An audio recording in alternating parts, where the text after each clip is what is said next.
வணக்கம். ஞாபகம் வருதே நிகழ்ச்சியோடு இணைந்திருக்கின்றீர்கள். நாங்கள் ஞாபகம் வருதே நிகழ்ச்சியில் ஒவ்வொரு வாரமும் முக்கியமான ஆளுமைகளை சந்தித்து வருகிறோம். இந்த வார ஆளுமை முற்றிலும் ஒரு வித்தியாசமான ஆளுமை. அதுவும் தமிழராக இருக்கின்ற ஒரு மிக பிரபலமான ஒரு சிங்கள நடிகரை பற்றி நாங்கள் பேசப்போகிறோம். இவர் உங்களுக்கு தெரியும், ஒரு ஸ்டன் நடிகராக, வில்லன் நடிகராக, கதாநாயகனாக 100க்கும் மேற்பட்ட திரைப்படங்களில் நடித்திருக்கிற ஒரு பெருமைக்குரிய ஒரு நடிகராக இருக்கிறார். சாதாரணமாக தென்னிந்திய நடிகர்களை பற்றி நாங்கள் அதிகம் பேசிக்கொண்டிருக்கிற காலத்தில் எமது நாட்டில் இப்படிப்பட்ட ஒரு 100க்கும் மேற்பட்ட படங்களில் நடித்து உலக புகழ் பெற்ற ஒரு நடிகராக இருக்கிற ஒரு நடிகர் தான் இன்றைய தினம் எமது முக்கியமான ஆளுமையாக இணைந்து கொள்ளப் போகிறார். இவர் ஆரம்பத்தில் ஒரு விளையாட்டு வீரனாக வர வேண்டும் என்பதுதான் இவருடைய ஆசையாக இருந்திருக்கிறது. எனவே விளையாட்டுத் துறையில் தான் அதிக ஈடுபாடும் காட்டியிருக்கிறார். குத்துச்சண்டை, அதிரத்தில் உதைப்பந்தாட்ட போட்டிகள், ரெஸ்லிங் என்று அழைக்கப்படுகிற மல்யுத்த போட்டிகள் தான் இவர் அதிக ஆர்வம் காட்டியிருந்தார் என்பதை நாங்கள் இவருடைய சுயபுர கோவையை பரிசீலிக்கின்ற பொழுது எங்களுக்கு தெரிந்து கொள்ளக்கூடியதாக இருக்கிறது. எனவே ஆரம்பத்தில் ஒரு விளையாட்டு வீரனாக இருந்து பின்னர் திரையுலகில் பிரவேசித்த ஒரு மிக முக்கியமான ஆளுமையாக, நடிகராக அவர் திகழ்ந்திருக்கிறார். இன்றளவும் சிங்கள திரையுலகிலும் சரி, அதே நேரத்தில் இலங்கை திரையுலகிலும் சரி, அதன் வெளிநாடுகளில் இருக்கின்ற இலங்கை ரசிகர்களை மகிழ்ச்சிப்படுத்திய ஒரு முக்கியமான ஒரு நடிகர், என்றென்றும் நினைவு கூறத்தக்க ஒரு நடிகராக இவர் இருக்கிறார். இவருக்கு இருக்கிற புகழும் பேரும் அலாதியானதாக இருக்கிறது. மல்யுத்த போட்டிகளில் தேசிய சாம்பியனாக மகுடம் சூடியவர். அதே நேரத்தில் ஒரு திரைப்படத்தில் இவருக்கு ஜனாதிபதி விருதும் சிறந்த நடிகருக்காக கிடைத்தது என்பது நாங்கள் குறிப்பிட்டு கூற வேண்டிய ஒரு முக்கியமான விடயமாக இருக்கிறது. இலங்கையினுடைய சிங்கள திரையுலகில் என்றென்றும் மறக்க முடியாத ஒரு முக்கியமான நடிகராக இவர் இருந்திருக்கிறார். அலெக்சாண்டர் பெர்னாண்டோ, அவரைத்தான் இப்போது நாங்கள் சந்திக்க போகிறோம். வணக்கம் ஐயா. வணக்கம். எப்படி இருக்கிறீர்கள்? சுகமாக இருக்கும். இப்பொழுதோ நீங்கள் திரைத்துறையில் அதிகளவில் ஈடுபாடு காட்டுவதில்லை. ஆனால் உங்களுடைய திரை வாழ்க்கையை பார்க்கின்ற பொழுது 1964 மிக நீண்ட காலமாக நீங்கள் திரைப்படங்களில் நடித்திருக்கிறீர்கள். 100க்கும் மேற்பட்ட திரைப்படங்களில் நடித்த பெருமைக்குரியவராகவும் நீங்கள் இருக்கிறீர்கள். இலங்கையினுடைய முன்னணி திரை நட்சத்திரங்களோடு நடித்திருக்கிறீர்கள். விஜயகுமார் துங்க, காமினி பொன்சேகா, மாலினி பொன்சேகா, ஸ்ரீயானி ஆகிய நடிகர்களோடும் நடித்த பெருமை உங்களுக்குரியதாக இருக்கிறது. இந்த அலெக்சாண்டர் பெர்னாண்டோ யார் என்பதை மக்கள் தெரிந்து கொள்ள வேண்டும் என்ற ஒரு ஆசை இருக்கும். இப்படிப்பட்ட ஒரு புகழுக்குரிய நடிகர், அதுவும் ஒரு தமிழராக இருப்பது என்பது அனைவருக்கும் பெருமை தரக்கூடிய விடயம். இந்த நிலையில் அலெக்சாண்டர் பெர்னாண்டோ, உங்களுடைய சொந்த இடம் எதையா? நீங்கள் கொழும்பு தானா உங்களுடைய பிறப்பிடமாக இருந்தது? உங்களுடைய ஆரம்பகால வாழ்க்கை சூழல் எப்படி இருந்தது என்பதை பற்றி கொஞ்சம் பேச முடியுமா? ஆமாம், நான் பிறந்த ஊர் எல்லாம் கொழும்பு கொச்சிக்கடை. படித்தது கொச்சிக்காட்டில் இருக்க சென்ட் ஆண்டனி ஸ்கூல். ஆரம்பத்தில் கல்வி அங்கே தான் படித்தேன். ஆனால் அதிகமாக எனக்கு கொஞ்சம் எஸ்எஸ்சி பாஸ் பண்ணினேன். எஸ்எஸ்சி பாஸ் பண்ண பிறகு இந்த விளையாட்டுத்துறையில் கொஞ்சம் ஆர்வமாக இருந்தேன் நான். அப்போ எல்லா ஸ்போர்ட்ஸும் செஞ்சேன், பாக்ஸிங், ஃபுட்பால் எல்லாம் செஞ்சேன். ஆனால் அதிகமான ஆர்வம் இருந்தது ரெஸ்லிங், மல்லவ பொருள், அதாவது குஸ்தி. ஆமாம், அதில் தான் ஈடுபாடு இருந்தது. அப்போ ஆம்ஸ்ட்ராங் ரெஸ்லிங் கிளப் ஒன்று இருந்தது கொச்சிக்கடையில். இல்லை, அதில் நான் ஒரு மெம்பர் ஆகணும். அது மாதிரி ஃபைட் பண்ணி, அதாவது ப்ராக்டிஸ் ஆகி நேஷ்னல் சாம்பியன் ஆகணும். நேஷ்னல் சாம்பியன் ஆகின பிறகு 62 பொதுராஜ மண்டல், அதாவது காமன்வெல்த் கேம்ஸ், விளையாட்டு போட்டிக்கு ஆஸ்திரேலியாவில் இருந்தது. அதில் நான் செலக்ட் பண்ணேன் ரெஸ்லிங்கில். எந்த கூட்டாளி ஒருத்தர் இருந்தார் கெண்டியில், அவரும் மெல்கம் போல்னர், இஸ் எ பாக்ஸர். அப்போ நான் 2 பேர் தான் இலங்கையிலே செலக்ட் பண்ணாங்க. மற்ற ஸ்போர்ட்ஸில் 2 பாக்ஸர், இந்த ரெஸ்லர், இங்கே 2 பேர். பேர்த்தில் நடந்தது வெஸ்டர்ன் ஆஸ்திரேலியா. அதில் நாங்கள் என்டர் ஆகணும். அது பிறகு வந்த பிறகு, அதுக்கு முன்பு நீங்கள் தேசிய சாம்பியனாக இருந்திருக்கிறீர்கள். ஆமாம், நேஷனல் சாம்பியன். அதாவது நேஷனல் சாம்பியனில் 7 வருடமாக இருந்தேன். 7 வருடமாக இருந்ததுன்னா, நான் 62 போயிட்டு வந்த பிறகு 63 எனக்கு ஒரு படம் நடிக்கிறதுக்கு சோமசேகரம், அவர் லெனின் மொராய்ஸ், ஒரு பிரபல டிரெக்டர், அவர் தான் சொன்னார், இப்படி ஒரு ஃபைட் ஒன்று இருக்குது, அது செய்கிறியாடான்னு சொல்லி. செய்வோமே சொல்லி ஃபைட் ஒன்று செஞ்சிடலாம். அதாவது ஹென்றி ஜெயசேன சொல்லி நடிகரோடு திரைப்படத்துக்கு. ஆனால் அந்த படத்தில் வந்து ஆனால் படத்தில் இந்த ஃபைட்டை இல்லாமல் போயிட்டாங்க. அங்கே அவருக்கு ஒரு ப்ராப்ளம் உண்டாகி இல்லாமல் பிறகு அதுக்கு பிறகு நான் ஒலிம்பிக் 1964 ஒலிம்பிக்கில் செலக்ட் பண்ணேன் டோக்கியோவுக்கு. ஆனால் அது போகிறதுக்கு இருக்க நேரம் காலுக்கு அடிபட்டு போக முடியாது போச்சு எனக்கு. அது பிறகு ப்ராக்டிஸ் பண்ண போகிறோம் 1966 ஆசிய விளையாட்டு போட்டிகள் ஆசியன் விளையாட்டு பேங்காக்ல நடந்தது. அதுக்கு நான் போனேன். போயிட்டு திரும்பி அங்கே போயிட்டு வந்த பிறகு தான் எனக்கு ஒரு WMS தம்போ, அதாவது ரொபின் தம்போங்கிற பிரபலமான ஒரு பட தயாரிப்பாளர், அவரோட தகப்பனாரோட படம் ஒன்று செய்து அதில் நான் என்ன ஃபைட் ஒன்று செய்ய சொன்னார். அதில் வந்து ரோஹுனு குமாரி அந்த படத்தில் வந்து நானும் ரொபின் ஃபெர்னாண்டோ அதான் நடித்தோம். நடித்த பிறகு அந்த படம் வெளியே வந்த பிறகு எனக்கு கொஞ்சம் சான்ஸ் நடந்தது. ஆனால் அதுக்கு முந்தினா பிளே கிரவுண்ட் இன்ஸ்ட்ரக்டர், அதாவது கிரீடா உபதேசகன், அந்த முனிசிபலில் விளையாட்டு பயிற்சியாளராக இருந்தேன் முனிசிபலில். அப்போ இருக்கும்போது தான் இந்த படத்தை நடிக்கும்போது படங்கள் இப்போ அதிகமாக வந்த நேரம் இந்த படங்களில் பிறந்து இங்கே இந்த ட்ரைனிங் பண்ணுறதுக்கு டைம் இல்லாமல் போச்சு எனக்கு. இப்போ அதுலேருந்து எனக்கு அதில் விலகிட்டு இதுக்காக வேலை செஞ்சேன், அதாவது படங்கள் நடிப்புத்துறை. நீங்கள் பேர்த்தில், அதாவது மேற்கு ஆஸ்திரேலியாவில் நடந்த அந்த பொதுநலவாய நாடுகளுடைய விளையாட்டு போட்டி நீங்கள் கலந்து கொண்ட போது அங்கிருந்த அழகியோடு நீங்கள் புகைப்படம் கூட எடுத்துக்கொண்டிருக்கிறீர்கள் தானே? அங்கே புகைப்படமாக எடுத்தது. ஆனால் அந்த நேரத்தில் இருந்தால் பியூட்டி குயின், அந்த பியூட்டி குயின் வந்து நானும் மெல்காம்புலரும் அதில் அந்த படமும் இருந்து அது எங்கே போச்சுன்னு தெரியல. அந்த நேரம் இந்த பெட்டிக் சாரம் தான் இருந்தது. அப்போ நான் அந்த சாரம் எடுத்துக்கிட்டு டிஷர்ட் போட்டு எந்த கூட்டாளிக்கும் நான் கொடுத்தேன், இதை உடுத்திட்டா வா போவோம்னு சொல்லி. அப்படி அந்த நேரம் அந்த இடத்துல பெரிய கிரவுண்டெல்லாம் இருந்தது. அங்கே இருந்த எல்லாம் இந்த எல்லா நாட்டில் உள்ள ஸ்போர்ட்ஸ் மேன் எல்லாம் அவங்களாம் ட்ரக் சூட் தான் போட்டிருந்தாங்க. ஆனால் நாங்கள் ட்ரக் சூட் போட இல்லை. நாங்கள் இந்த இலங்கையில் இருக்க வந்து கொச்சிக்காட்டை அந்த குழுவில் சாரத்தையும் இந்த லேஞ்சி கழுத்தில் கெட்டிக்கிட்டு ஒரு டைமில் அந்த பீட்டுக்கையும் வந்தான். இது மாதிரி பார்த்துக்கிட்டு அவன் வந்து பேசுனது இந்த கண்ட்ரிஸ்னா ஸ்லோனில் இஸ் அ பாக்ஸர், நான் ரெஸ்லர், ஒன்லி 2 காம்படிட்டர் இருக்கும். அப்படி பேசிக்கிட்டு இருந்து படம் எடுத்தாங்க. அது பேப்பர்லாம் வந்தது.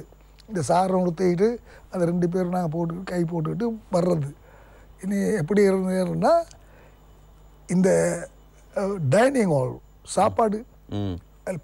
சாப்பாடில் நாங்கள் சாரை கொடுத்து டைமில் இருக்கு சாப்பிட்டுக்கிட்டு நேரம் queen Elizabeth husband duke of Edinburgh அவர் தான் தலைவராக இருந்தால் அவர் வந்தார். அப்போ எல்லாம் வந்து மொபைல் அப்படி பார்த்துக்கிட்டே நடந்துக்கிட்டு வர்றாரு. இப்போ நாங்கள் 2 பேரும் உட்காந்து சாப்பிட்ற நேரம் நின்றார். நின்றோடனே நாங்கள் எழும்பிட்டோம். எழுப்பி பார்த்து அவர் கை கொடுத்து போட்டு எந்த கண்ட்ரி நீ எந்த ஊர் அப்படிலாம் பேசுகிறார். நாங்கள் சொன்னோம் சிலோன், ஸ்ரீலங்காவிலேயே அந்த சிலோன் தான். சிலோன் 2 காம்படிஷன் இது பாக்ஸர் நேரஸில் அப்படியே அவர் என்னமோ பேசிக்கிட்டு இருந்தால் அப்படியே அவர் போகிறாரு. படம் எடுத்த படமும் இருந்தது, பேப்பரில் போட்டிருந்தேன். ஆனால் அது எங்கே போச்சு எங்கே இருந்துன்னு தெரியல. அப்படி ஒரு நடந்த அது பெரிய ஒரு மன வருத்தமான வேலை ஒன்று. அவங்களுடைய வாழ்க்கைகள் கிடைத்த ஒரு பெரிய இது ஒன்று தான் அது. சொல்லி இருக்கிற அவ்வளோ அதுக்கு மேலே செய்ய முடியாது எனக்கு. இவ்வளோ ட்ரை பண்ண இதாக இல்லை. ஆனால் அந்த வீட்டில் ஒரு படம் போட்டிருந்தது. அந்த டிகோட பேசிட்டு நீ பேசிக்கிட்டு இருக்கார் படம் இருந்தது. அந்த நேரம் அந்த படம் காணும். அந்த கூட்டாளி மாதிரி அவனை தூக்கிட்டு போயிட்டு பாருங்க. இதான் நடந்த விஷயம், வேற ஒன்றும் இல்லை. நீங்கள் இந்த விஷயங்களை கூறுகின்ற பொழுது பல சுவாரஸ்யங்கள் உங்களுடைய வாழ்க்கையில் நடந்திருப்பதை எங்களுக்கு புரிந்து கொள்ளக்கூடியதாக இருக்கிறது. இது ஒரு முக்கியமான நினைவு. நீங்கள் மேற்கு ஆஸ்திரேலியாவினுடைய பெர்த் நகரில் நடந்த பொதுநலவாய நாடுகளுடைய விளையாட்டுப் போட்டியில் நடந்த இந்த சம்பவம் குறித்து நீங்கள் பதிவு செய்த அல்லது ஞாபகப்படுத்திய இந்த விடயம். அதே நேரத்தில் நீங்கள் சின்ன வயதில் கடுமையான ஒரு சுட்டித்தனமான ஒரு பையனாக இருந்தீர்களாமே, கண்டவர்கள் எல்லாம் அடித்து விடுவீர்களா? இல்லை, அந்த நேரம் கொஞ்சம் அந்த நேரம் விளையாடு எல்லாம் வேறு நேரம் அந்த இயற்கையில் உண்டாகிற இதுதானே அது அது கொச்சிகளில் தானே இந்த மாதிரின்னு ஒரு கொஞ்சம் அந்த மாதிரி துடிதுடிப்பாக இருந்தது. நீ தாப்பினார் அடிப்பார் முட்டுக்கால விட்டு அது கோமடத்தை கெட்டி அடி அதெல்லாம் காணிக்க அடி சும்மா இந்த இதுக்கு வாசி. ஆனால் போலீஸாலே அடிபட்டுருக்கேன் நல்லா அடிபட்டுருவேன். ஆனால் அதெல்லாம் அந்த நேரம் அந்த இருக்கும். உங்களை இந்த சச்சரவுகள் தாங்க முடியாமல் ஒரு சிறுவனை அடித்ததற்கு பிறகு சீர்திருத்த பள்ளிக்கு வரை அனுப்ப வேண்டும். ஆமாம் ஆமாம் ஒரு நேரம் பொடியா அவனுக்கு சும்மா இருக்க நேரம் எனக்கு நக்கலை கேலி பண்ணலாம் என்ன இப்படி இழுத்து எடுத்து அடிச்சு அவன் கொஞ்சம் மயங்கி அப்படி இருந்ததுனால அவங்களோட அம்மா வந்து ஏசி எனக்கு எங்களோட அப்பாவுக்கெல்லாம் சொல்லி என்ன அந்த மக்கோனைக்கு போட சொன்னாங்க சீர்திருத்த பள்ளி. அப்போ 2-3 பேர் சொன்னாங்க. அப்போ எங்கள் தாப்பினார் சொன்னார் இல்லை அதை நான் அவனை மட்டும் பண்ணுறேன் அதெல்லாம் பார்க்கல அவன் இருக்கவன் ஒருத்தர் தான் தாயும் இல்லை. ஏன்னா நான் 6 வயசுல என்ன தாய் இறந்து போனாங்க.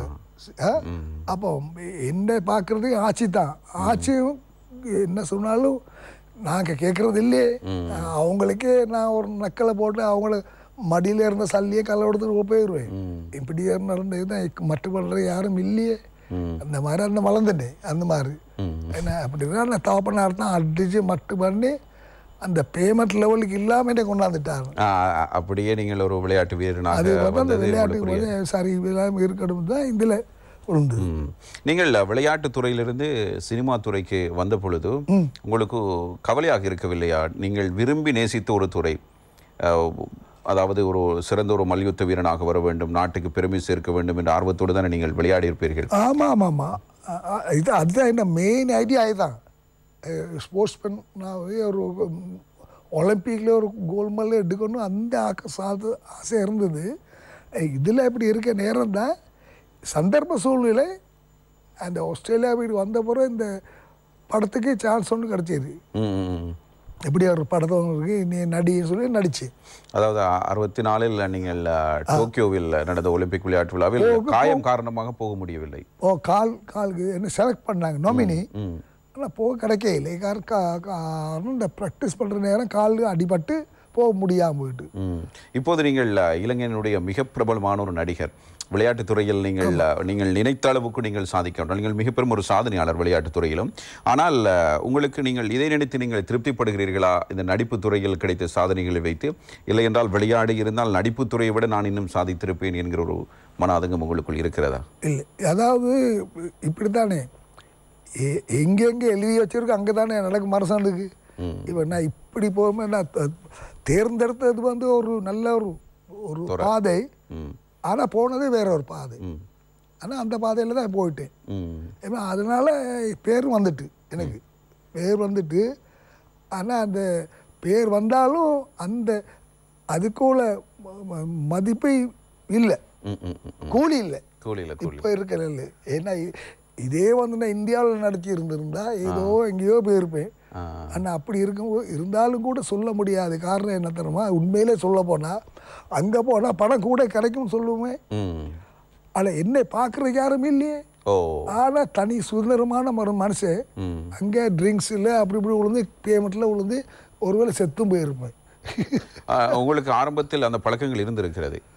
ஆனால் அப்படி இருக்க நேரம் கொஞ்சம் இருக்கு, அந்த ட்ரிங்க்ஸ் கொஞ்சம் இருக்குது. இது ஸ்போர்ட்ஸ் செய்கிற நேரமும் இந்த கூட்டாளி மாதிரி இருக்கிற டைமில் கொஞ்சம் ஒரு சின்ன ஒரு ட்ரிங்க் எடுக்கிற அந்த உஜாருக்காக செய்கிறது. ஆனால் இந்த படத்துறைக்கு வந்த பிறகு கொஞ்சம் அதிகமாகிட்டு அதனுடைய சூழல் சந்தர்ப்பம் சூழல் அப்படி அமைஞ்சிட்டு. ஆனாலும் அதை கண்ட்ரோல் பண்ணிட்டேன் நான். அதுக்கே உள்ள இல்லை.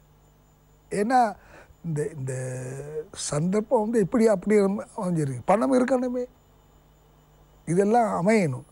ஆனால் அந்த நேரம் இந்த சல்லி இருந்தது, இந்த கூட்டாளிமார்கள் வருவாங்க அப்படின்னால அதை செலவழித்து எல்லாம் போச்சு.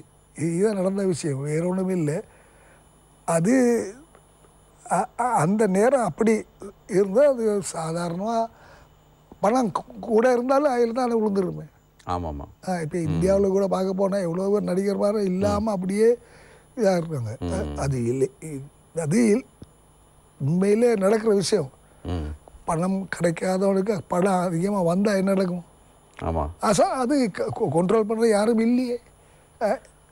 அதனால கொஞ்சம் தாப்பனார் என்னை பார்ப்பார். ஆனால் எந்த விஷயத்தில் போட மாறாரு எனக்கு. அதனால் அடித்து பட்டர் பண்ணுறது யாரும் இல்லை. ஒரு வயதுக்கு மேல் தந்தையும் பேச மாட்டார், நண்பராக தான் இருப்பார். அவருக்கு பாயால் சொல்லலாம், அடிக்கல. ஆனால் கூட்டாளி மாதிரி இருக்காங்க தானே. அதனால் அவங்க அவங்கள திருப்திப்படுத்துறதுக்கு நான் இந்த கூட்டாளி மார்களுக்குள்ளே நான் சல்லித்தான் உள்ளவன் நான் தான். நீங்கள் வேறு துறைகளில் உழைப்பதன் ஊடாக அவர்கள் நன்மை பெறுகிறார்கள். அதனால அது பொருள் தான் எல்லா வேலையும் செய்ய முடியும். இலங்கை திரைத்துறையினுடைய பிரபலமான நடிகர் அலெக்சாண்டர் பெர்னாண்டோடு நாங்கள் பேசிக் கொண்டிருக்கிறோம். நிறைய விடயங்கள் இருக்கின்றன. அவரிடம் பேசுவதற்கு நிறைய ஞாபகங்களை அவர் மீட்டி காட்டிக் கொண்டிருக்கிறார். ஞாபகம் வருதி நிகழ்ச்சியில் இன்றைய தினம் எமது முக்கியமான ஆளுமையாக இலங்கையினுடைய மிக பிரபலமான நடிகர் அலெக்சாண்டர் பெர்னாண்டோடு நாங்கள் பேசிக் கொண்டிருக்கிறோம். ஐயா, நீங்கள் திரைத்துறைக்கு வந்தது 1964ஆம் ஆண்டு. வென ஸ்வர்க்யா குமட்டத என்பதுதான் உங்களுடைய முதலாவது திரைப்படம். இந்த திரைப்படத்தில் பணிபுரிந்த அனுபவம் பற்றி கொஞ்சம் பகிர்ந்து கொள்ளுங்களேன். இல்லை, அந்த படத்தில் நான் ஆக்ட் பண்ணினேன். அது சோமசேகரம் அவர் தான் டிரெக்டராக இருந்தார். ஆனால் ஒரு விஷயம்னு சொல்லணும், அதில் அந்த நேரம் இந்த டிரைவராக இருந்தவர், வேன் டிரைவராக இருந்து எம்ஏ கஃபூர்னு அவர் இருந்தார். ஆனால் அவர் ஒரு 10 வருஷங்கள் பிறகு இஸ் எ பெஸ்ட் கேமராமேனாக இருக்கார். அதிகமாக படம் செஞ்சது எம்ஏ கஃபூர். கிட்டத்தில் காலமாயினார் கேள்விப்பட்டு. ஆனால் நான் நடிக்கும்போது அவர் ஒரு டிரைவர், சாரதியாக இருந்தார். அது முயற்சியோடு தானே அவர் இப்படி அந்த படத்தில் ஆக்ட் பண்ண பிறகு. ஆனால் அந்த அவங்களுக்குள்ள டிரெக்டருக்கு கொஞ்சம் பிரச்சனை உண்டாகி அவர் எடுக்க இல்லை, அவர் விலகிட்டார். அப்புறம் கிங்ஸ்லி ராஜபக்சேங்கிறவர் தான் டிரெக்ட் பண்ணார். ஆனால் அந்த ஃபைட்டை, அந்த சண்டை காட்சியை எடுத்து போட்டாங்க. இல்லை, அதனால் அதை பற்றி நான் கவலைப்படல. ஆனால் இந்த அதுலேருந்து இங்கிட்டு இப்போ இந்த ஸ்போர்ட்ஸுக்கு இருக்க நேரம் தான் 66 தான் இந்த ரூணுகுமாரி படம் செஞ்சேன். அதில் ரொபின் பெர்னாண்டோட நான் ஃபைட் ஒன்று செஞ்சேன். அதை வெளியே வந்த பிறகு தான் படங்கள் எனக்கு சான்ஸ் காணுச்சு. அப்போ இந்த பிளே கிரவுண்டுக்கு எனக்கு அந்த அந்த இன்ஸ்ட்ரக்டர் அந்த தொழிலுக்கு போகிறதுக்கு டைம் இல்லாமல் இருந்துச்சு. அப்போ அதனால் என்னை விலகிட்டாங்க. முழு நேர நடிகராக நீங்கள் மாறிவிட்டீங்க. நான் இங்கிட்டு வந்துட்டேன். இதுதான் நடந்த விஷயம். ஒட்டுமொத்தமாக உங்களுடைய அந்த திரைத்துறையில் ஒரு 117 படங்கள் நடித்திருக்கிறீர்கள். 1964இல் முதலாவது திரைப்படத்தில் நீங்கள் நடிக்கிறீர்கள். ஆனால் அந்த சண்டை காட்சி முழுமையாக அந்த திரைப்படத்தில் இடம்பெறவில்லை. அதற்கு நடித்த ஒவ்வொரு திரைப்படங்களையும் வைத்து பார்க்கின்ற பொழுது ஒரு இடத்துக்கு குறைந்தது ஒரு 10 படங்களில் நீங்கள் இருப்பீர்கள். குறைந்தது ஒரு 10 படங்கள் நீங்கள் நிச்சயமான ஒரு பங்களிப்பினை செய்வதாக அந்த திரைப்படம் உருவாகி கொண்டே வந்தது. அந்த காலத்தில் வந்த திரைப்படங்கள் 64க்கு பிறகு ஒவ்வொரு காலகட்ட பகுதியிலும். இந்த காலத்தில் உங்களுக்கு ஒரு திருப்பு முனையான டேர்னிங் பாயிண்ட் என்று சொல்வார்கள், அவ்வாறான ஒரு திரைப்படம் ஒன்று கிடைத்திருக்கு. அது எந்த திரைப்படம் ஐயா? அதாவது நாம் நடிக்கிற ஒரு படத்தில் அதாவது மாத்தராட்சின்னு சொல்கிற படத்தில் இந்த சதீஷ் சந்திர எதிர்சிங்கன்னு சொல்லி இருந்த நடிகர், பிரபலமான ஒருவர், அவரோட படத்துக்கு என்னைய சொல்லி என்னையே கூப்பிட்டாரு. இந்த ஃபைட் அந்த சண்டை காட்சியை கொஞ்சம் டிரெக்ட் பண்ண சொல்லி, சண்டை இயக்குனர் டிரெக்ட் பண்ண சொன்னான். அப்போ நான் போய் டிரெக்ட் பண்ண பிறகு அப்போ அந்த பணம் ஒன்றுமே கேட்க இல்லை. சரி, பண்ணதை பற்றி சொல்லி நான் ஹெல்ப் பண்ணுறது இதாக்குன்னு எல்லாம் செஞ்ச பிறகு அப்போ வாங்க எலெக்ஷன் சொல்லி போயிட்டு ஒரு ட்ரிங்க் ஒன்று எடுத்துக்கிற நேரம் அவர் சொன்னார், எலெக்ஸ் நான் நீங்கள் இந்த ஃபைட் அந்த சண்டை காட்சியை சொல்லி கொடுத்து கீழே விழுந்து எலும்பி எல்லாம் ஆக்ஷன் சொல்கிற நேரம் தான் அதை தான் நான் வாட்ச் பண்ணேன்.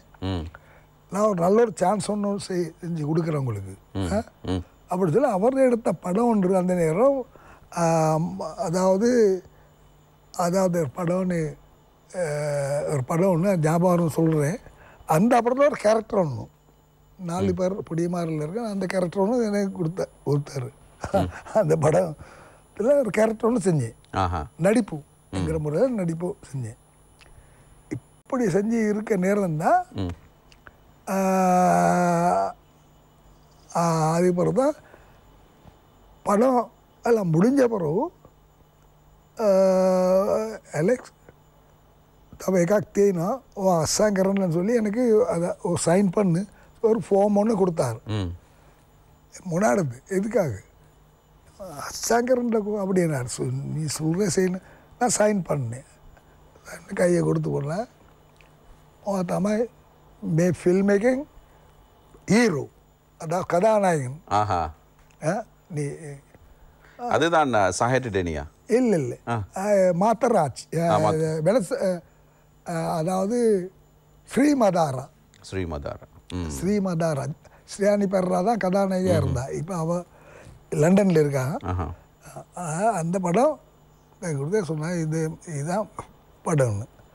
அதே மாதிரி அந்த நேரமும் யார் சாய்டு டனி படம் யசப்பாளித்த நாணயக்கார் அந்த வாசுதேவ நாணயக்காரோட தம்பி. அவன் சொன்னா மச்சான் மமத்தம்மா போய் ஹீரோக்காரன் அதாவது நான் உன்னே தான் நினச்சிக்கிட்டதே முதல் ஹீரோ ஆக்கணும்னு சொல்லி நான் நல்ல வேலை என்ன செய்ய அது அந்த சான்ஸ் இல்லாமல் போச்சு. பரவாயில்ல ஆனால் நான் முதல்ல நான் ரிலீஸ் பண்ணுறேன் சொல்லி சாட்டர்டே ஆக்ட் பண்ணேன். இதுதான் நடந்த விஷயம். அதுக்கப்புறம் தான் அந்த தொடர்ந்து படங்களில் வந்துகிட்டு இருந்தேன். காமெடி பொன்சேகாவோட நடித்த அனுபவம்? காமெடி பொன்சேகா முதல்ல நான் நடித்த வந்து லிஸ்ட்டில் இருக்கும். ஒருவேளை சூர்யாங்கே சூர்யா. இந்த சூர்யாங்கே சூர்யா படத்தில் வந்து லில்லி மொராய்ஸ் தான் செஞ்சது. அது சொன்னால் இப்படி ஆட ஃபைட் ஒன்றது செய்யும் அப்படி சொல்லுது. ஆனால் அந்த படத்தில் வந்து ஃபைட் இல்லை. ஆனால் அவருக்கு நான் ட்ரெயின் பண்ணேன், ஃபைட் ட்ரெயின் பண்ணேன், மூமெண்ட்ஸ் எல்லாம். ஆனால் அவர் கீழே விழ மாட்டான் அந்த எல்லாம் இல்லை. ஏன்னா அவங்க ஸ்போர்ட்ஸ் எல்லாம் இதாக்க இல்லை. அதுக்குள்ளே எனக்கு சொல்கிறதுக்கு இயலாது. சொன்னாலும் ஏற்றுக்கொள்ள மாட்டாங்க. ஏன்னா அதிகமாக படங்கள்ல ஃபைட் பண்ணே தானே, நிஜமான சண்டையாளர் தானே. அவங்களுக்கு அந்த என்ன சொல்லி கொடுத்து அடிப்பட்டவன் தானே, இப்படிதான் அடிக்கன்னு சொல்லி அடிப்படுது. அப்போ இப்படி அடிக்கணும்னு சொல்லி கொடுத்தா நாங்கள் இப்படி நடிகர் எல்லாம் நடிகர்கள். இது காமெடி பொன்சேகா தான் இதாகுனது. அது பிறகு படங்கள் வந்தது. இதுதான் நடந்த விஷயம். காமெடி பொன்சேகா பல படங்கள் ஆக்ட் பண்ணேன், பல படங்கள் ஆக்ட் பண்ணேன். ஆனால் அவரு அந்த ஸ்டண்ட்டுக்கு என்னைய பொறுத்த அளவில் எனக்கு மனம் திருப்தி இல்லை, அவ்வளவு இல்லை. அவங்கள அந்த சண்டை காட்சியில் ஈடுபாட்டோடு நடிப்பதில்லை. அப்படி தான் இருக்கும். அதாவது முடியாது, அதாவது கஷ்டம் கொஞ்சம்.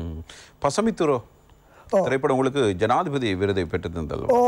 பசமித்ரா வந்து அதாவது ஒரு ஆங்கில படம், ஆங்கில படத்தில் அது தழுவல். அதான் தான் ஆனந்த ஏவாகேன்னு சொல்லி ஸ்கூல் மாஸ்டர் அவர் எடுத்தார்.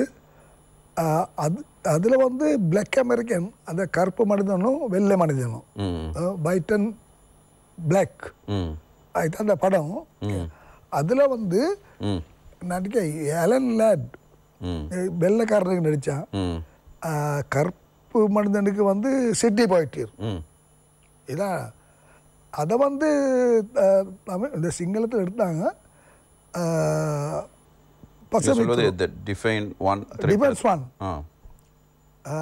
அந்த படம் அப்போ சிட்னி பாய்ட்டியர். ஆனால் அது பெஸ்ட் பார்ட் என்ன, ஆஸ்கர் அவார்டு வேர்ல்ட் சிட்னி பாய்ட்டியர் அவர் தான் கிடச்சது முதலாவது. அந்த பிளாக் அமெரிக்கனுங்கிற பெஸ்ட் ஆக்டர் சிட்னி பாய்ட்டியருக்கு.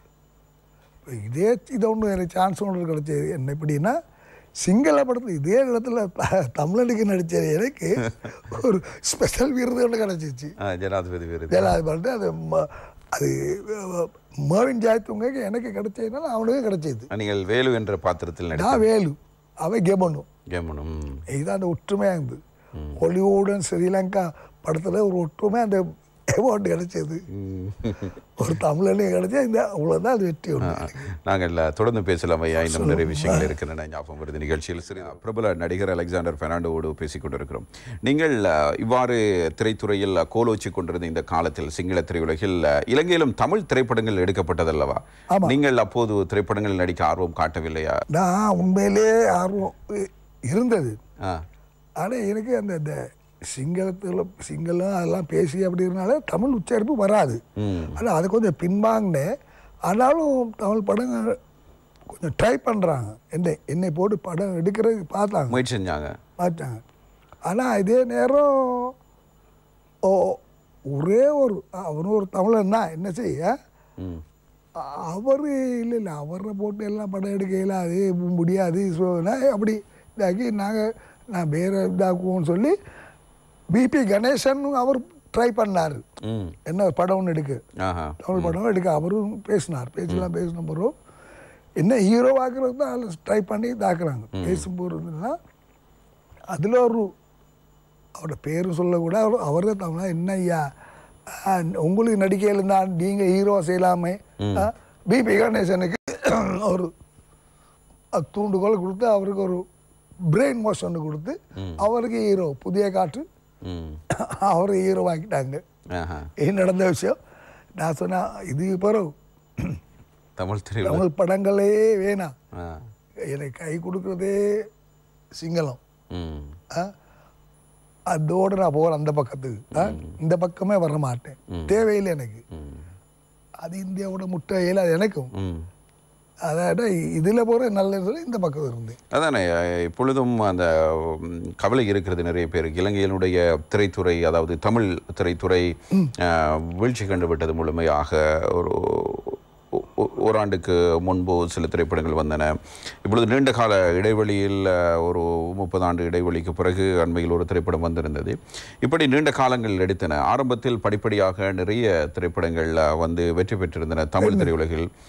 விரைவில் அண்மையில் வந்த படமாக நாங்கள் இந்த கோமாளி கிங்ஸ் என்கிற திரைப்படத்தை நாங்கள் குறிப்பிடலாம்.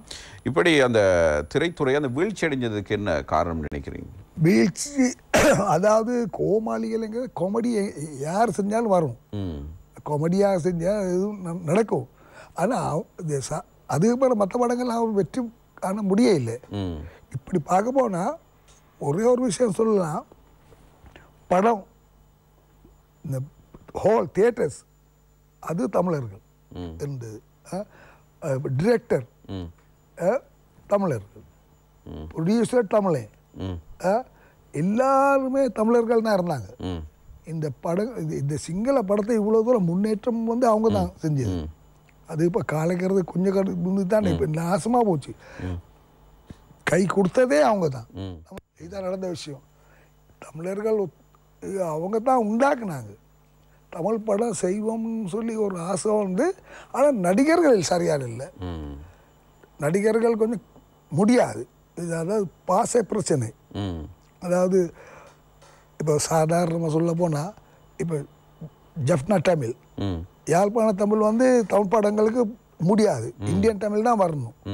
அப்போ இந்தியன் தமிழ் வரும்போது ஒரு ஒரு கவர்ச்சியான ஒரு நடிகைகள் இல்லை, அது அட்ராக்ஷன் எடுக்கிறக்கூடிய இல்லை. இதுதான் நடந்த விஷயம். இல்லாட்டி திறமையான பின்னணி டிரெக்டர் ப்ரொடியூசர் இருக்காங்க. ஆனால் இப்போ பல பேர் பின்னுக்கு போடுறாங்க, கை கொடுக்குறாங்க. ஆனால் அதுக்கு திரையில் வர்றது வந்து நடிகை பார்க்குறது வந்து ஆடியன்ஸ் பார்க்குறது திரை தான். அதாவது தென்னிந்திய திரைப்படங்கள், தமிழ் திரைப்படங்கள் இந்தியாவிலேருந்து வந்ததோடு ஒப்பிட்டு பார்க்கின்ற பொழுது இந்த படங்கள் அவ்வளவு முடியாது. ஆனால் திறமையான இருந்தாலும் இந்த அதோட முற்றுறதுக்கு ஆள் இல்லை. ஆனால் எனக்கு உண்மையிலே எனக்கு சொல்லலாம் பயப்படாமல், தமிழ் படங்களை விட அது உங்களோட போட்டி போடுறதுக்கு இலங்கையில் உள்ள தமிழ் இந்த சிங்கள படம் ஃபைட் வந்து நேச்சுரலாக இருந்தது. அதை விட கொஞ்சம் கூட தான் இருக்கு. ஆனால் எங்களுக்கு வசதி இல்லை. அங்கே தொழில்நுட்ப வசதிகள் இல்லை. ஒரு ஒரு ஒரு ஒரு ஃபைட் ஒன்று ஒரு சண்டை காட்சி வந்து 3-4 நாள் போகும். இலங்கையில் ஒரு ஃபைட் செய்யும்போது ஒரு ஃபைட்டு செஞ்ச 4 செய்யணும். ஏன்னா அந்த ப்ரொடியூசருக்கு வந்து சொல்கிறதுன்னா அடி 300 தான் இருக்குது படம் எடுக்கிறது ஃபில்ம். மச்சான் இப்படி இதே முடிச்சு சீனும் இருக்குது அதே முடிஞ்சு இனி என்ன 2 ஹவர் 3 ஹவர்லாம் அப்படி சொல்லி படத்தை பிடிச்சிடுறது. பட்ஜெட்டாக அப்படி இதான் நடக்கிற விஷயம். அங்கே 3-4 நாள் போகும். ஏன்னா ஒரு சொட்டு 2 சொட்டு எடுத்த பிறகு அவர் ஹீரோ போயிட்டு உட்காந்துக்கிட்டு இருப்பார், மேக்கப் பண்ணால் உடைய போட்டுக்கிட்டு இப்படி இருப்பா இப்படிலாம் இருக்குது. அது பரவாயில்ல அப்படி எனக்கு வந்து அப்படி நான் ஆக்ட் பண்ணுறாரு. இப்போ இளைஞர் அப்படி இல்லை, குயிக்கெல்லாம் பட்டன்னு வேலை செய்யணும், துடிப்பு இருக்கு, ஆர்வம். இனி இப்படி இருக்க நேரம் எப்படி ஒரு முன்னேற்றம் கொண்டாடுறோம்னு சொல்லி சரியான கஷ்டம் இலங்கையை பொறுத்து. அதனால் ஒன்று பணத்தை செலவழித்தாலும் கூட முடியாது, அது கவர் பண்ண முடியாது. நீங்கள் ஒரு 10 லட்சம் போட்டாலும் கூட சிங்கள படம் அனுராதபுரம் அதுலேருந்து அங்கிட்டு போகாது, சிங்கள படம் ஓடாது. ஆனால் தமிழ் படம் வந்து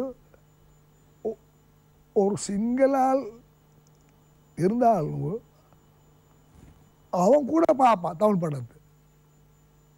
அப்போ நான் அந்த தம்புள்ளங்கிற தியேட்டரில் ஒரு நேரம் இருக்கிற நேரம் எம்ஜிஆர் எவ்வளோ பழைய படம், அதுக்கு எவ்வளோ கூட்டம் அப்படி. அப்போ அந்த நான் கேட்டேன், அந்த சிங்கிள் சகோதரன் கேட்டேன், ஐமே சில க்ரௌடுக்கு என்னமே அப்படின்னு சொல்லி ஒன்னாசு அந்த தமிழ் படம் இங்கே போடுறீங்களா நான் பார்க்குறது மாட்டோம், அது தேவையில்லை பாருங்க.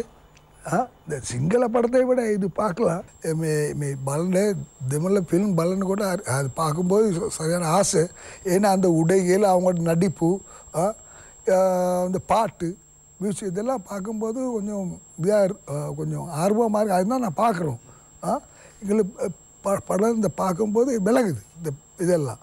ஆனால் தமிழ் இந்த சிங்கள படத்தில் வந்து அது ஒன்றுமே இல்லை, நட்டன்ல அப்படி இப்படி சொல்லி தான் குறை தான் சொல்லுறாங்க.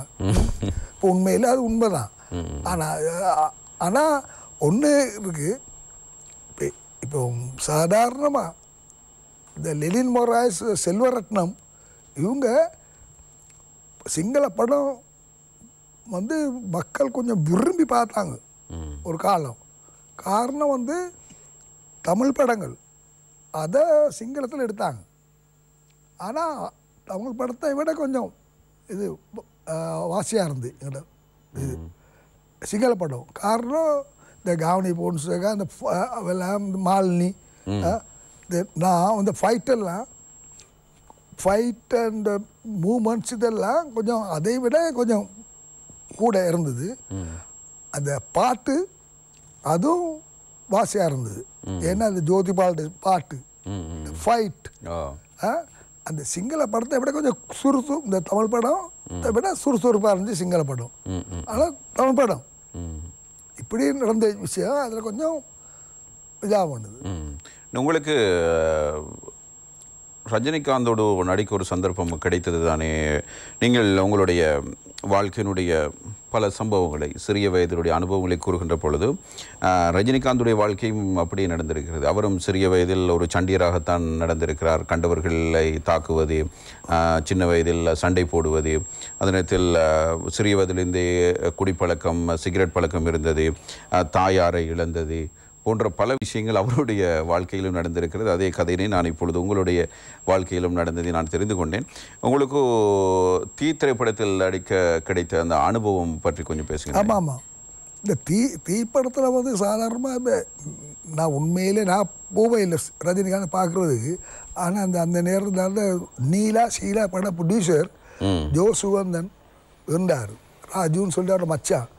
இப்போ இவங்க இந்தியாவில் கான்ட்ராக்ட்ஸ் இருக்குது. இப்போ அவங்க வந்து இந்த பட டிஸ்ட்ரிபியூட்டர் அவங்க. அப்போ அவங்க ரஜினிகாந்தெல்லாம் தெரியும். அப்போ சொன்னாங்க எலெக்ஸ் வாங்க, என்னோட ஃப்ரெண்டாக இருந்தார். அப்போ வாங்க ரஜினியை பார்ப்போம் சொல்லி. இல்லை நான் போயிட்டு வேலை இல்லை வாங்க சொல்லி கொண்டு போனார். உடனே ரஜினிகாந்தோட பேசுகிறது ஜானகி ஹோட்டலில் தான் இருந்து பேசும்போது கொஞ்சம் ஆள் இவ்வளோ தான் இருப்பார் ரஜினி. ஆனால் அவ்வளோ இந்த இது இல்லை கிட்ட இல்லை. அப்போ ரொம்ப மிச்சம் கேர்ள்ஸ்கெல்லாம் இருந்தாங்க. ஏன்னா இவர் அந்த சிகரெட் அப்படி போடுறது இல்லை ஆசை அவங்கள பார்க்குறது. நான் போயிட்டு என்ன இன்டியூஸ் பண்ணார். அப்போ இப்படி தான் இவர் தான் சிங்கள படத்தில் ஒரு நடிகர் ஸ்டண்ட்மேன் இப்படி. அப்போ என்னை பார்த்தா ரஜினி பார்த்து போட்டு அவர் சொன்னார், நல்லா நீங்கள் நல்லா ஸ்மார்ட்டாக இருக்கீங்க அப்படி. ஒன்றும் பேச இல்லை. அப்போ ஒரு அந்த படத்தில் ஒரு சான்ஸ் அவர் சொன்னார், ஒரு சான்ஸ் ஒன்று கொடுக்கலாம். அப்போ அவர் சொன்னார், ரஜினி சொன்னார், எனக்கு அது சொல்ல முடியாது, இந்த படம் வந்து கூலி அமிதாப் பச்சன் ஆக்ட் பண்ண படம் இதான் தீ எடுக்கிறது. நல்ல ஃபைட் எடுக்கல, குரூப் ஃபைட் தான் இருக்க, தனி ஃபைட் எடுக்கல. அப்போ அப்படின்னா சும்மா இந்த குரூப் 10-11 இருக்க முடியாது. அடிப்படை எல்லாம் விரும்பவே இல்லை. தனி ஃபைட் வேணா நாங்கள் அதாவது பீட்டாவர வேற விஷயம். அது ஹீரோ நான் அது அப்படியெல்லாம் முடியாது. இல்லைங்க வாங்களே இந்தியாவுக்கு பார்ப்போம். அப்போ சரியாக நான் சொன்னேன் 10ஓட ஒரு இதாக போடுவேல அது சொல்லி. ரஜினிகாந்த் இந்தியாவினுடைய ஒரு பெரிய ஸ்டார் தானே. நீங்கள் இப்போது கவலைப்படுகிற அவரோடு கிடைத்த அந்த சந்தர்ப்பத்தை நழுவ விட்டேன் நான். கவலை இருக்கிறதா உங்களுக்கு? இல்லை எனக்கு அதை பற்றி ஒன்றும் நான் அதை பற்றி நினைக்கவும் மாட்டேன். காரணம் தெரியுமா, அவர் வர சொன்னார், வர சொன்னாலே போக முடியாது. காரணம் இலங்கையில் எனக்கு படம் கூட போகிறதுக்கு இடமில்லை.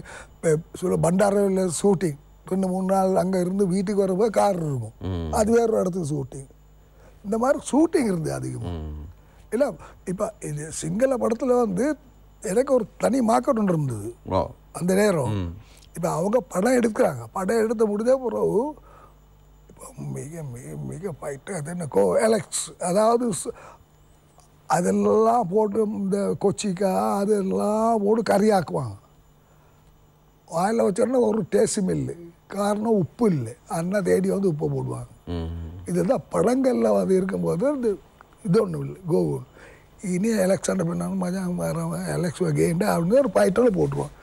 எந்த படத்தில் ஒரு ஃபைட் வந்து இந்த ஃபைட்டுக்காக க்ரௌட் கேலரி க்ரௌடெல்லாம் வந்துருக்கும். எலெக்ஷன் அதுவும் மாலினி காமினி எலெக்ஸ் க்ரௌட் ஒன்று அப்படியே மகனும் இருந்தது. இதான் நடந்த விஷயம். நீங்கள் விஜயகுமார் துங்கோடு நடித்திருக்கிறீர்கள். நீங்கள் ஒரு தடவை அந்த அனுபவத்தை பற்றியும் சொல்லுங்கள். அதே நேரத்தில் நீங்கள் கண்டிக்கு போன போது விஜயகுமார் துங்கவை விட உங்களிடம் தானே அதிக அளவில் ஆட்டோகிராஃப் வாங்கினார்கள் ரசிகர்கள். ஆமாம், அதாவது ஒரு செனக்கலிய படம், இந்த செனக்கலிய படங்களை போகிற நேரம் அங்கே போட்டுற அந்த முதல் காட்சி அந்த நேரம் க்ரௌட், இந்த நடிகர் நாங்கள் வந்திருக்கோம்னா ஒரு ஃபுல் க்ரௌடாக இருக்கிற நேரம் அந்த இன்டர்வலுக்கு இந்த கேட்டெலாம் மூடிடுவாங்க, இந்த ஆளுங்க மூடிடுவோம்னா. இப்போ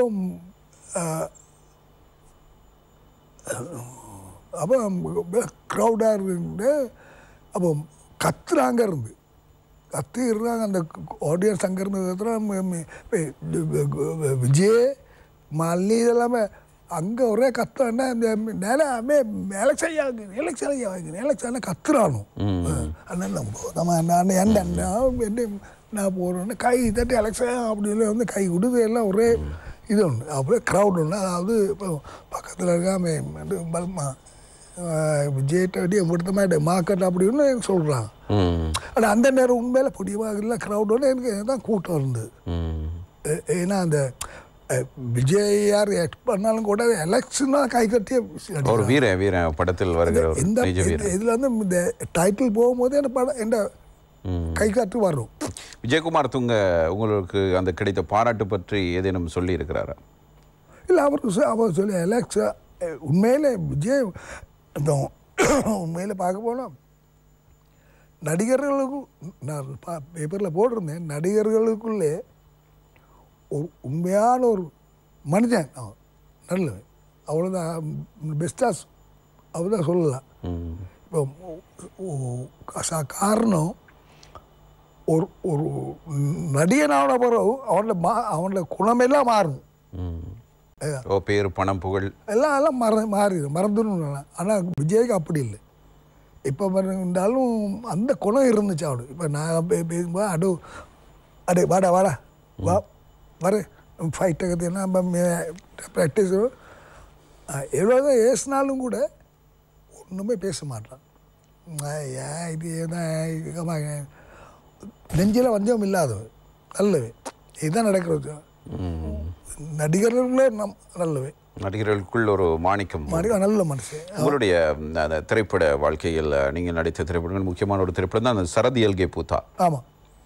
அந்த திரைப்படத்தினுடைய அனுபவம், சரதியல் பற்றி இன்றும் மக்கள் பேசிக் கொண்டிருக்கிறார்கள். சரதியல் நாங்கள் அந்த என்ன நீல் ரூபசிங்க அவனுக்கு இது ஒன்று இருந்து இந்த தியேட்டர் அங்கே நாங்கள் எல்லாம் இந்த ஆண்டன் கிரகரி நாங்கள் எல்லாம் ஒரு க்ரௌடாக இருந்தேன்னா அந்தியில் அங்கே இருக்கையில் ட்ரிங்க்ஸை போட்டு வினோதமாக பேசிக்கிட்டு இருக்க நேரம் சமுத்ரா தியேட்டரில் இப்படி இருக்க நேரம் அங்கே பேசிக்கிட்ட இந்த பேப்பரில் இந்த சரதியல் சூர சரதியல் படத்தை பேசிக்கிட்டு இருந்தாங்க. அந்த அவங்களுக்குள்ள அவங்க பேசிக்கிட்டு இருந்தாங்க. பேசிக்கிட்ட டைமில் இந்த பேப்பரில் சரசாயி பேப்பரில் வந்து ஒரு நாள் வீக்கில் வரும் விஜயகுமார் தூங்க இந்த படத்தை போட்டு இந்த பட்டியோடு நடிச்சு சரதியல் சரதியல்னு சொல்லி பப்ளிசிட்டி. அடுத்த நாள் ரவீந்தர் ரந்தேனி படம்.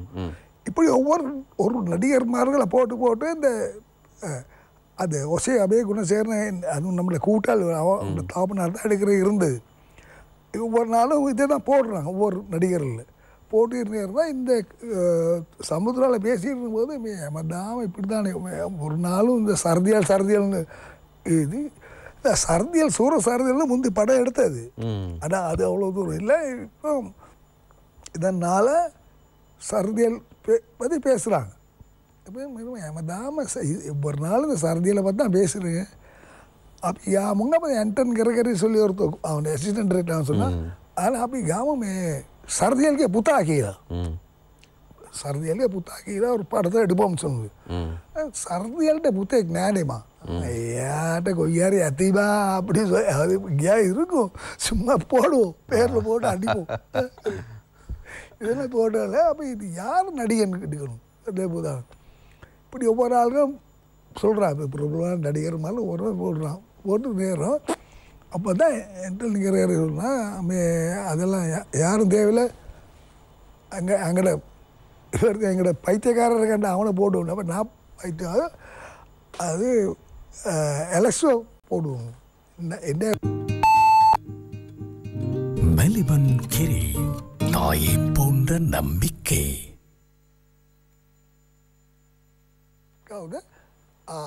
எலக்ஸ் விடும். அப்போ தான் அடைய சரி அடைய அவங்கள ஃபைட் பண்ணேலும் டான்ஸ் பண்ணேலும் ஹைட் இருக்குது பர்சனல் இருக்குது அப்படியெல்லாம் போய்விட்டு ரைட் ஏன்னா இல்லையாமு சொல்லி எழுதினாங்க. எழுதின பிறகு அடுத்து செலக்ட் பண்ணி சரதியலுக்கே பூத்தா ஸ்டார்ட் பண்ணேன். ஆனால் அந்த வருடம் பெஸ்ட்டாக வந்து பெஸ்ட் பாக்ஸ் ஆஃபீஸ் படம்.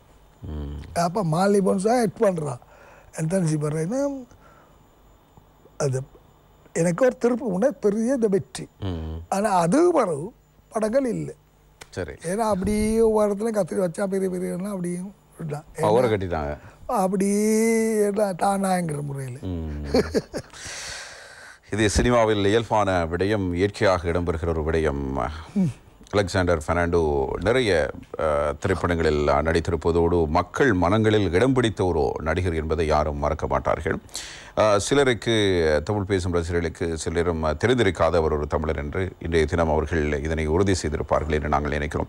தொடர்ந்தும் பேசலாம் அவரோடு. நாங்கள் இலங்கையினுடைய திரைத்துறையினுடைய மிக பிரபலமான நடிகர் அலெக்சாண்டர் பெர்னாண்டோடு பேசிக் கொண்டிருக்கிறோம். ஐயா, உங்களுடைய திரைத்துறை வாழ்க்கையில் இவ்வளவு சுவாரஸ்யமான விடயங்கள் நடந்திருக்கின்றன, தனிப்பட்ட வாழ்க்கையிலும் பல்வேறு சம்பவங்கள் நடந்திருக்கின்றன.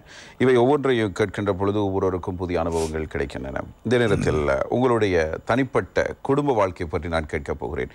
நீங்கள் சிறிய வயதில் சிகரெட் பிடிப்பவராக, அதே நேரத்தில் மது அருந்துபவராக இருந்திருக்கிறீர்கள்.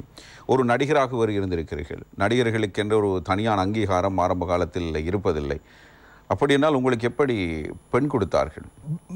ஆக்ட் பண்ணுற நேரம் இந்த நீல் ரூபசிங்கோட டிரைவர் இருந்தார், இந்த ரப்பேலையான்னு சொல்லி. அவர் மனுஷன் நல்ல என்னோட விருப்பம் ரொம்ப. அப்போ அவர் சொன்னார், இப்படி இப்படி இருக்கு ஒரு நீ எலெக்ஸ் மல்லி காசாபா நீ கல்யாணம் கட்டுங்க சொல்கிறார். இல்லை இல்லை வேணாம் இல்லை உண்மையில் ஒரு நான் பெண் ஒன்று பார்த்துருக்கேன். எங்கிட்ட எங்கள் வீட்டு பக்கத்தில் இருக்காங்க நல்லவங்க நல்லது அப்படி சொல்ல ஒரே கரைச்சல் சிங்கள பிள்ளை தான். அப்போ உங்களுக்கும் நல்லது தானே அப்படி சொல்லி பேசிட்டு சிங்களத்தில் பேசிதான்னு சரி இப்போ பார்ப்போம் சொல்லி இப்போ பார்த்து தான் பிறகு நான் ஓகே சார் விட்டோம். பிறகு வீட்டில் ஒரு பார்ட்டி ஒன்று மாதிரி அவங்க வரவழைச்சி எல்லாம் பேசிட்டாங்க. காமிச்சோன்னே சரி பேசுண்டு அதோட இதாக்குனேன். இதுதான் என் வைப் அனோமால் பிடிங்கிற பெண் சிங்கள பெண் இனி அவளை மாரி பண்ணேன். அன்று வரை இன்று வரை இப்போ கல்யாணம் 3 பிள்ளைகள் இருக்கு. 2 கேர்ள் 1 பாய் இதான் நடந்துச்சு. இந்த புகைப்படம் உங்களுடைய குடும்ப புகைப்படம் இல்லையா? இது வந்து கடைசி மகள் ஆஷா வைஃப். உங்களுக்கு ஒரு மகனும் இருக்கிறார்? மகன் இருக்காரு காமிச்சா அந்த இப்போ மகன் என்ன செய்து கொண்டு இருக்கிறார்? இப்போ அவர் கம்பெனிங்க கிணறுல வேலை செய்கிறாரு. இப்போ போக இல்லை இந்த கால் கொஞ்சம் இதாகிடுது. இப்போ இவர் கொஞ்சம் என்னோட பர்சனாலிட்டி ஆள் என்னோட ஹைட்டாக இருப்பான். இப்போ கொஞ்சம் நல்ல கொண்ட எல்லாம் கால் என்ன மாதிரி அந்த நேரம்லாம் அவன் வெளில அம்மா மாதிரி ஃபேர். இப்போ 6 அடி ஒரு அங்குலம் போல இருக்கும். இப்போ அவனை பல பேர் எங்கள் வீட்டுக்கு வந்தாலே இவனை பார்த்துட்டு இது இவனை சினிமாவை போட்டியில் தானே இப்போ இருக்கல பெஸ்ட்டாக இருக்காது தானே நல்ல ஸ்மார்ட்டாக இருக்காது தானே அப்படி சொல்லி ஒரே கரைச்சல் சிலவங்களும் பேசுவாங்க. அப்போ என் வாய்ப்பு ஒரு நேரம் சொன்னேன்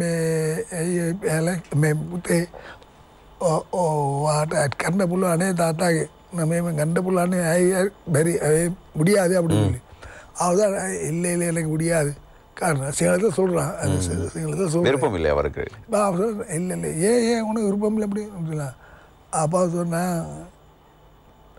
தாத்து அப்பா தமிழில் சொல்கிறேன் சொல்லுங்கள். தாத்தா அவரை மாதிரி எனக்கு வர முடியாது. பல படங்கள் நடிக்கிறாரு பைப்பெல்லாம் செஞ்சால் இதெல்லாம் அவரோட முட்டை இயலாது. அப்போ எவ்வளோ படம் நடித்தார் எவ்வளோ படம் நடிக்கிறார். அப்போ இவ்வளோ நடிச்சியும் ஸ்போர்ட்ஸ் எல்லாம் எங்கே எல்லாம் ஊருக்கெல்லாம் போய் வெளிநாடு போயிருக்கு இப்படிலாம் வந்துடுவார். எனக்கு கேளுமா அவரோட முடியாது பாருங்க இவ்வளோ பேர் பிரபலமாக இல்லையா. ஆனால் இருக்காரு இப்படி இருந்தாலும் கூட இந்த பாருங்கள் இந்த புட்டுவத்தில் உட்காந்துட்டு ஒசை பார்த்துக்கிட்டு இருக்காரு. அரை போத்தல் வாங்கி கொடுக்குற நீங்கள் தானே மேலே பார்த்துக்கிட்டு அரை போத்தல் வாங்கி கொடுக்குறது நீங்கள். ஏன் பணம் இல்லை அவருக்கு இல்லை. இவ்வளோ சம்பாதிச்சு இவ்வளோ அவருக்கு இப்போ ஒசை பார்த்துக்கிட்டு இருக்காரு. அரை போத்தல் வாங்கி கொடுக்குறதே நீங்கள் குடிக்க சொல்லி குடிக்க ஏன்பா ஒசை பாரு. இப்போ அந்த நிலைமை எனக்கு வேணாம். மாத சம்பளம் எங்கேயா கிடைச்சா இருக்கு நோமலாக இருப்பேன். யாருக்கு தலைவருக்கு தேவையில்லை. உண்மையிலே இவ்வளோ பேர் இருந்தாலும் கலைஞர்களுக்குள்ள எல்லாமே இப்படி தான் இங்கே மாத்திரமல்ல தென்னிந்தியாவிலும் அப்படித்தான். அதே நேரத்தில் பாலிவுட்டில் ஹாலிவுட்டிலும் இவ்வாறான பல சம்பவங்கள் பல கலைஞர்களுக்கு நடந்திருப்பதை நாங்கள் பார்க்கக்கூடியதாக இருக்கிறது. நீங்கள் எத்தனையாம் ஆண்டு திருமணம் செய்தீர்கள்? 77. 77. அந்த உங்களுடைய குடும்பத்தில் ஒரு சிங்கள பெண்ணை மணப்பது தொடர்பாக பிரச்சனைகள் எழவில்லையா? இல்லை இப்போ பல பேர் சொன்னாங்க இந்த குடும்பத்தில் சம்பந்தம் இல்லை எனக்கு. நீங்கள் ஒரு தனிப்பட்ட முடிவு? தனிப்பட்ட முடிவு யாருக்கும் அது என்னை பற்றி ஒன்றும் பேச முடியாது யாருக்கும். நான் எந்த விருப்பம் தானே அது அதை பார்த்து ஒன்றுமே பேச முடியாது. ஆனால் பல பேர் கல்யாணம் கட்டினா பாரு மிச்சம் பேர் என்ன දක්නාරේ කොහොමතර මේ එලෙක්ස් මුන්ද කෙනෙක් හොයලා ගත්තා නේ කොහොමදතර කොච්චර බිව எவ்வளோ குடிக்காரர் எவ்வளோ மதாவிதான் செஞ்சாலும் செலக்டட் தான் நல்ல ஒரு தேடி எடுத்துட்டான். உங்களுடைய மனைவி உங்களுக்கு நிபந்தனைகள் விதிக்கவில்லையா? திருமணத்துக்கு பிறகு குடிக்கக்கூடாது, சிகரெட் பிடிக்கக்கூடாது? அவளை ஒன்றுமே பேசுறது ஒன்றும் சரியில்லை. அப்படியெல்லாம் ஒன்றுமே இல்லை. அதெல்லாம் ஒன்றும் இல்லை. இப்போ சில பேர் வந்து அப்படி இப்படின்னு சொல்லுவாங்க. இந்த படங்கள் நடிக்கிற இந்த பெண் இந்த நடிகைகள் அவன் சொல்கிறேன்னா அவன் நடிகன் தானே, அது தெரிஞ்ச விஷயம் தானே. அவன் நடிகையோட பேசணும் பேசுவான், என்ன செஞ்சாலும் எனக்கு பரவாயில்லை, வீட்டுக்கு வர்றான்னா எனக்கு போகும். நான் ஒரு விசுவாசம் பண்றேன். நம்ம அந்த நம்பிக்கை இருந்ததுனால் உங்களுடைய குடும்ப மகிழ்ச்சியாக இருந்திருக்கு. நீங்கள் பிஸியாகவே நடித்துக் கொண்டிருந்த ஒரு நடிகர், எப்பொழுதும் நிறைய திரைப்படங்களில் தொடர்ச்சியாகவே நடித்திருக்கிறீர்கள். எப்பொழுது உங்களுக்கான அந்த பட வாய்ப்புகள் குறைய தொடங்கியது? இது வந்து இந்த 77 பேர் அந்த தமிழ் சிங்கள படம் இந்த குழப்பம் வந்தது தானே. அதுக்கு பிறகு இந்த சிங்கள படம் இந்த படங்களே இல்லாமல் போச்சு. அதிகமாக சிங்கள படங்களும் இல்லாமல் போச்சு. அதாவது 80களுக்கு பிற்பட்ட காலம் அந்த தியேட்டரில் எல்லாம் படங்கள் எல்லாம் பழைய படங்கள் எல்லாம் உடச்சி நாசமாகினான் ஸ்டூடியோ இதனால். ஆனால் எனக்கு சான்ஸ் இல்லாமல் போச்சு. இந்த இந்த சாதாரணமாக பேமெண்ட்டில் இருக்கவங்க கூட நடிகை அதாவது பணம் இல்லாத ஒரு கொஞ்சம் சல்லி இருந்தாலும் கூட இந்த கடத்துக்கு படம் எடுக்கிறான்னு அப்படி இப்படி இந்த மாதிரி இந்த முதல் போட்டு படம் எடுக்காதவங்க எல்லாம் வந்து தான் இந்த சிங்கள சினிமாவுக்கு இந்த தமிழர்களுக்கு இப்போ நாசமாக்குனாலும் அந்தலேருந்து இந்த சிங்கள படம் நாசமாக போச்சு. இதுதான் நடந்த விஷயம். அதாவது இவர்களை சிறந்த திறமையாளர்களை கண்டு அவர்களை ஓரங்கட்டு தொடங்கியதிலிருந்து இந்த பிரச்சனைகள் வந்திருக்கிறது. யுத்தமும் ஒரு முக்கியமான காரணம் என்று நீங்கள் திறமையான ஒரு ஆட்கள் இங்கே இடமில்லை. ஒரு வலி அது இன்றளவும் தொடர்கிற ஒரு முக்கியமான பிரச்சனையாகத்தான் இருக்கிறது. ஐயா, உங்களுடைய மனதில் இருக்கிற ஆழமான வேதனை, வெளிப்படுத்த முடியாத கவலை என்று ஏதேனும் இருக்கிறதா? அப்படியெல்லாம் ஒன்றும் இல்லை. சாதாரண இந்த மகள் 20 ரூபா அதுக்காக கட்டி அவங்க வந்து கடவுளுக்காக சேவை செய்கிறவங்க. அவங்க இந்த மகன் போய் கிட்டத்தில் மாரி பண்ண இருக்கான். இதனால இப்போ எனக்கு ஒன்றுமே இல்லை, பிரச்சனை இல்லை, சந்தோஷமாக இருக்கிறேன். பிள்ளைகளுக்கு ஒரு பிரச்சனை இல்லை, அவங்களும் இல்லை. வேற ஒரு எனக்கு ஒரு நானும் வாய்ப்பும் இருக்கும், மகன் இருக்கான், இவ்வளோதான் விஷயம். வேற ஒன்றுமே இல்லை. இல்லை அந்த நேரம் சாப்பிடுவோம் விஷயம். ஆனால் புத்தி இந்த ட்ரிங்க்ஸ் பழக்கம் எல்லாம் இல்லை இப்போ. அது திடீர்னு கூட்டாளி மாதிரி யாரும் வந்தாலும் நானும் ஹெல்ப் பண்ணுறேன். அவ்வளோதான். நோ ஸ்மோக்கிங் இதெல்லாம் இல்லை. இப்போ அந்த ஸ்மோக்கிங்கிற முந்தையெல்லாம் பேக்கெட் வச்சுக்கிட்டு சிகரெட் அடிக்கிறது இதெல்லாம் இப்போ அதெல்லாம் இல்லை. வீட்டில் இருக்கிட்டாலும் சும்மா சின்ன நேரம் கொஞ்சம் ஒரு எக்ஸசைஸ் ஒன்று போடுவோம், அவ்வளோதான். வேற ஒன்றும் இல்லை. சரி, நன்றி ஐயா, நன்றி. இதுவரை நேரமும் நீங்கள் நிறைய விஷயங்களை எங்களோடு பகிர்ந்து கொண்டீர்கள். அதே நேரத்தில் ஒரு வெளிப்படையான ஒரு ஆளுமையாக நீங்கள் இருப்பதையும் எங்களுக்கு புரிந்து கொள்ளக்கூடியதாக இருக்கிறது. மனதில் தோன்றியதை நேரடியாக அப்படியே பேசிவிடீர்கள். உங்களுடைய திரைத்துறை வாழ்க்கையில் நல்ல மகிழ்ச்சியான சந்தர்ப்பங்களும் இருந்திருக்கும், அதே நேரத்தில் துயரமான சந்தர்ப்பங்களும் இருந்திருக்கும். எல்லா சந்தர்ப்பங்களையும் எங்களோடு நீங்கள் உண்மையில் மனந்திறந்து பேசியது எங்களுக்கு மகிழ்ச்சியாக இருந்தது. இலங்கையினுடைய திரைத்துறைக்கு நீங்கள் ஆற்றியிருக்கிற சேவை என்பது அளப்பரியது. என்னென்னும் நினைவு கூறத்தக்க ஒரு நடிகராக நீங்கள் இருப்பீர்கள். 100க்கும் மேற்பட்ட திரைப்படங்களில் லிஸ்டன் நடிகராக நடித்திருக்கிறீர்கள். அதே நேரத்தில் கதாநாயகனாக, வில்லனாக என பல பாத்திரங்களை நடித்து இலங்கை ரசிகர்கள் மனங்களில் இடம் பிடித்த ஒரு முக்கியமான திரை நட்சத்திரமாக நீங்கள் திகழ்கிறீர்கள். இலங்கையினுடைய புகழ் பூத்த ஒரு நடிகரை பற்றி தான் நாங்கள் இதுவரையும் பேசியிருந்தோம். நன்றியா நீங்கள் நிகழ்ச்சியில் இணைந்து கொண்டமைக்கு. அவர் வேறு யாருமல்ல, அலெக்சாண்டர் பெர்னாண்டோ. இவர் ஒரு தமிழராக இருந்தாலும் சிங்கள திரையுலகில் தன்னுடைய ஆதிக்கத்தை செலுத்தியவர். எனவே நாட்டில் இடம்பெற்ற சில மோசமான சம்பவங்கள், அதே நேரத்தில் யுத்த சூழல் என்பன அவருடைய திரைத்துறை வாழ்க்கையும் அது வேறு வகையில் பாதித்திருக்கிறது என்பதை அவர் நினைவு கூர்ந்திருந்தார். ஆனாலும் அவருடைய திரை ஆளுமை என்பது யாராலும் மறக்க முடியாத ஒன்றாகவே எங்களால் பார்க்கக்கூடியதாக இருக்கிறது. இலங்கையின் திரைத்துறையினுடைய மிக முக்கியமான நடிகர்களான காமினி பொன்சேகா, விஜயகுமார் துங்க, மாலினி பொன்சேகா உள்ளிட்ட முக்கியமான திரை நட்சத்திரங்களும் நடித்திருக்கிறார். அது மாத்திரமல்ல, திரைத்துறையை தாண்டி அவர் ஒரு சிறந்த விளையாட்டு வீரர், தேசிய சாம்பியனாக இருந்திருக்கிறார். மல்யுத்த போட்டிகளில் மிக நீண்ட காலமாக கிரிக்கெட் விளையாட்டு அந்த காலத்தில் பிரபலமடைந்து வந்திருந்தாலும் கூட இந்த 11 பேர் விளையாடுகின்ற விளையாட்டை 11,000 முட்டாள்கள் பார்ப்பது என்ற ஒரு கருத்து இருந்ததல்லவா. அதன் காரணமாக கிரிக்கெட்டை தவிர அத்தனை விளையாட்டுகளிலும் தன்னுடைய திறமையை காட்டிய ஒரு முக்கியமான ஒரு வீரனாகவும் அலெக்சாண்டர் பெர்னாண்டோ இருந்திருக்கிறார். நாட்டுக்கு பெருமை சேர்த்த ஒரு விளையாட்டு வீரன். அதே நேரத்தில் சர்வதேச ரீதியில் இலங்கை சார்பாக கலந்து கொண்ட ஒரு முக்கியமான ஆளுமை என்பதையும் நாங்கள் இதுவரையும் தெரிந்து கொண்டிருக்கிறோம். எனவே அவருக்கு எமது மனமார்ந்த நன்றிகளை தெரிவித்துக் கொண்டு அவருக்கு நீண்ட ஆயுள் கிடைக்க வேண்டும் என்று பிரார்த்தித்துக் கொண்டு இந்த நிகழ்ச்சியில் விடைபெற்றுக் கொள்கிறோம். நன்றி, வணக்கம்.